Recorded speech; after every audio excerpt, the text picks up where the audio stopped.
Ready? Start. Mr. Speaker, Sir, Part 16 of the Commissioner's report deals with his investigation into the operation of the safeguards provided for the Anglo-Indian community. Last year, I was severely and even bitterly critical of that part of the Commissioner's report which related to my community. This year, I do not propose to be so critical. The report is a little more full this year, but I may say this to the Commissioner that I think it would have been even fuller if we had maintained closer liaison with the All India Anglo-Indian Association. This body is the only organization representative of my community throughout the country, and if he maintains that liaison with this association, he will be able to secure data and information which he cannot possibly get from any other source. May I say this that I had an opportunity recently of having a discussion with the Commissioner, and as a result of that discussion, I am glad to say some of my doubts have been allayed. I shall deal first with the question of unemployment. Article 336 of the Constitution provides certain reservation for the Anglo-Indian community in certain services. May I say here that my community is facing a fiercely acute unemployment problem. My own estimate is that at least 30% of the able-bodied men of my community are today without work. Perhaps it is an affliction which they suffer in common with the other communities in the country at large.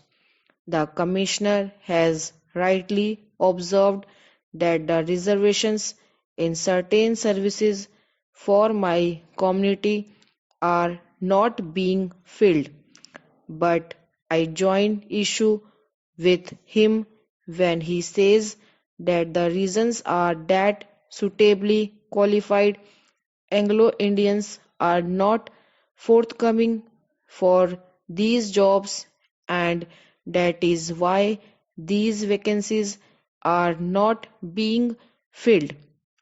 May I tell him that on the one hand, while these vacancies in certain services are not being filled, on the other hand, there are hundreds not only suitably qualified but perhaps thousands of more than suitably qualified Anglo-Indians who are working on mere pittance.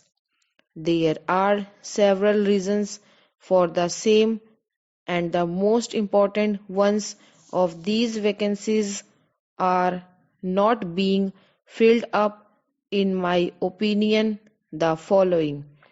These vacancies are not at all properly advertised. I do not mean that these vacancies are not advertised in the press at all. What I mean is that the papers chosen are not suitable media so far as my community is concerned. For instance, the Hindustan Times may be a very reputable paper which may be widely circulated, but for whatever the reasons may be, it is the paper which is not read by my community. there is no point in advertising vacancies reserved for my community in a paper like the Hindustan Times. Another reason is that the notices of these vacancies are sent out very often extremely late. Sometimes we receive the copies of these notices only a week before the last date of application for these jobs. Another very powerful reason is the indifference and unconcern shown by certain departments of government. The Commissioner has observed that copies of notices of vacancies should be sent as a matter of course to my association.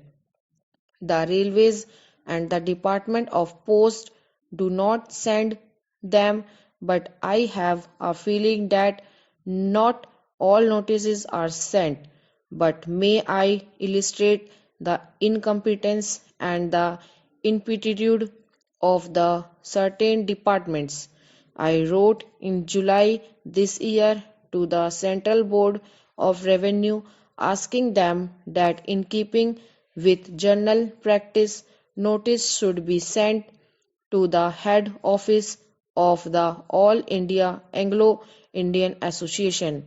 It took more than several months for the Central Board of Revenue to state that the matter is receiving their active consideration.